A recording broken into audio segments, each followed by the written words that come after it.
Hello, everyone.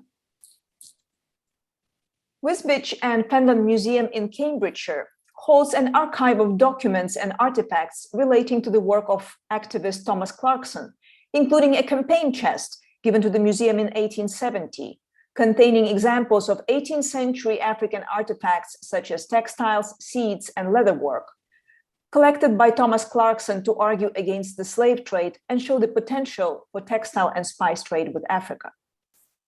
Clarkson purchased the textile samples from merchant ships arriving in the ports of London, Bristol, and Liverpool. He relied on the merchants and crew for information on the origins of materials, and we have very little information on where the textiles were produced in Africa.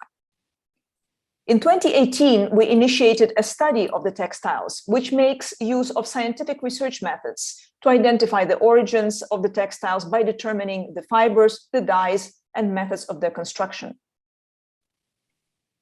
The analyzed textiles in Clarkson's chest collection are all loom woven. Two main types of weave are present. Most are plain weave or tabby, and one example is a twill. We observe different tabby variants: balanced tabby, weft-faced, and warp-dominant or warp-faced. Three types of fibers were identified: cotton, wool, and silk. Cotton is used in its natural white state or colored blue in all textiles. Wool is dyed either red, yellow, or green and is present in 5 textiles. A single silk example is colored magenta red. We also conducted contextual research, examining Clarkson's writing and tracing the routes of ships from which Clarkson collected. And we compared the cloth with West African textile characteristics from different weaving areas, analyzing material, written, linguistic, and visual sources on historical cloths and fabric production centers. Hand-woven textiles in West Africa are woven on 2 types of looms: double-headed looms used throughout West Africa, on which weavers, mainly men, produce narrow strips, and single-headed upright looms, mainly used in Nigeria, on which predominantly women weave wider cloth. One protective device using 3 different strips of cloth, another protective device using 1 piece of textile, and 2 cloth samples are all cut in such a way that it is impossible to determine the original web of these textiles and therefore the likely type of West African loom. One sample, a hand-spun cotton warp-faced tabby weave textile in white and blue, consists of 3 strips, each 45 centimeters wide, and is therefore woven on the upright loom, likely in Nigeria. 5 samples are woven on double-headed looms. The blue and white warp-faced cotton full cloth consists of 10 strips. The weaving techniques, type of cotton, patterning, and use of dye is common throughout West Africa of this particular cloth, and it is therefore difficult to trace the exact weaving center. One sample with red silk is a small cut from 6 narrow strips sewn together. One center for which we know red silk was unraveled from European or Asian cloth is the Ashanti region in present-day Ghana. This is recorded by several 18th century and 19th century Europeans visiting the Ashanti court. One of the first mentions of this practice comes from the Danish envoy Nok. In 1730, he observed King Opokuwara I buying silk taffeta and the weaving of narrow strips of 3 fingers wide with this unraveled red silk yarns. However, it cannot be ruled out that other weaving areas, in particular in present-day Ghana, Togo, and Nigeria, might have done the same. And although we don't have much evidence, it could be that other centers also used silk. The 3 remaining samples are cuts from single weft face strips, all of around 16 centimeters in width, using similar handspun cotton and red wool. All 3 are likely from the same production center.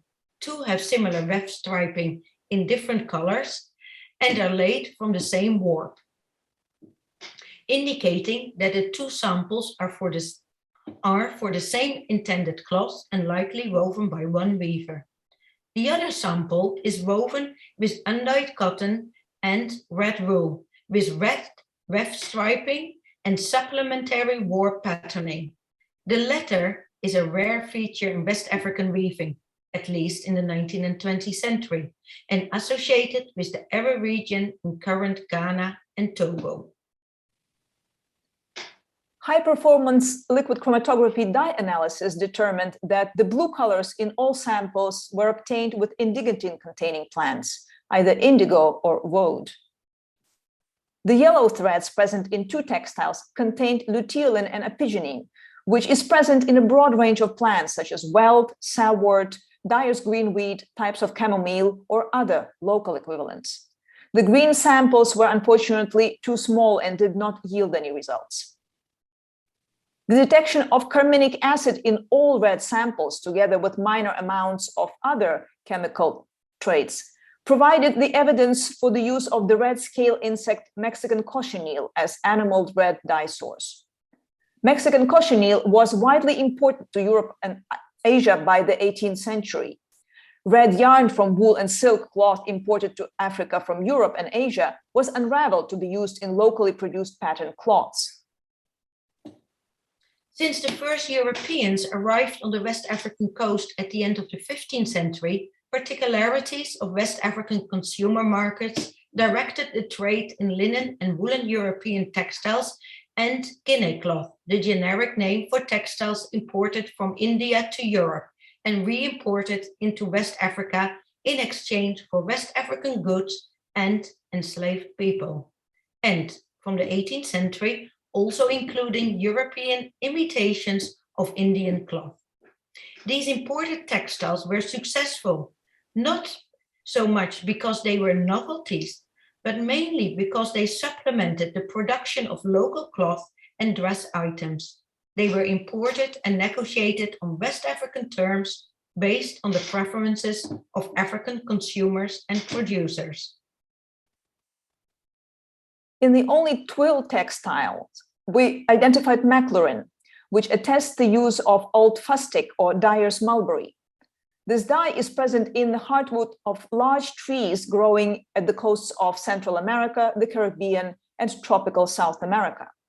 From 16th century onwards, this yellow dye was commercialized on a large scale in the Americas, Europe, and likely Africa, much like cochineal. We also analyzed the orange-red raffia sample from a bag associated with Clarkson's chest. It turned out to be dyed with a synthetic dye stuff acid orange 7. This is a dye which has been discovered only in 1876, and so this bag can be excluded from the collection. Research on Clarkson's writing and tracing of ships has only given possible indications from where some of the cloth might came from. In his writings, he often explicitly mentions the origins of the natural goods that he collected, but he refers to the textiles only as native cloth. Often he indicates when he acquired textiles, but he does not tell which cloth sample exactly. And he only sometimes mentions the name of the ship from which he collected the manufactured goods. Most of the ships he visited belonged to Quakers, who were involved in the bilateral trade in goods between England and West Africa, rather than in the transatlantic trade in enslaved people. Clarkson uses the word cloth and cloth sample interchangeable, further complicating identification. He first collected 2 samples from the vessel Lively in London. His description indicates that they were cut from larger cloth and therefore might include the textile with red silk and the cloth sample woven on the upright loom. So far, it has been impossible to trace this vessel. The 2 samples acquired from this vessel played a pivotal role in convincing William Wilberforce to lead the abolition case in Parliament. The 3 samples with red wool are most likely shipped from Rida and Lagos and collected in Liverpool. Although the use of European scarlet woolen cloth was popular on the Bight of Benin, it is more likely, based on the width of the cloth and use of supplementary warp, that these 3 samples came from the Ewe region in present-day Togo. Textile, fiber, dye, and contextual analysis has shown the contents of Clarkson's chest to be documents of powerful cross-cultural contacts mirrored and shaped through West African cloth and framed in debates of abolitionism of the transatlantic trade in enslaved people. We hope you will have a chance to visit Wisbech and Penland Museum and see these wonderful artifacts. And we thank the many people, organizations, and funding bodies for helping with our research. And thank you for your attention.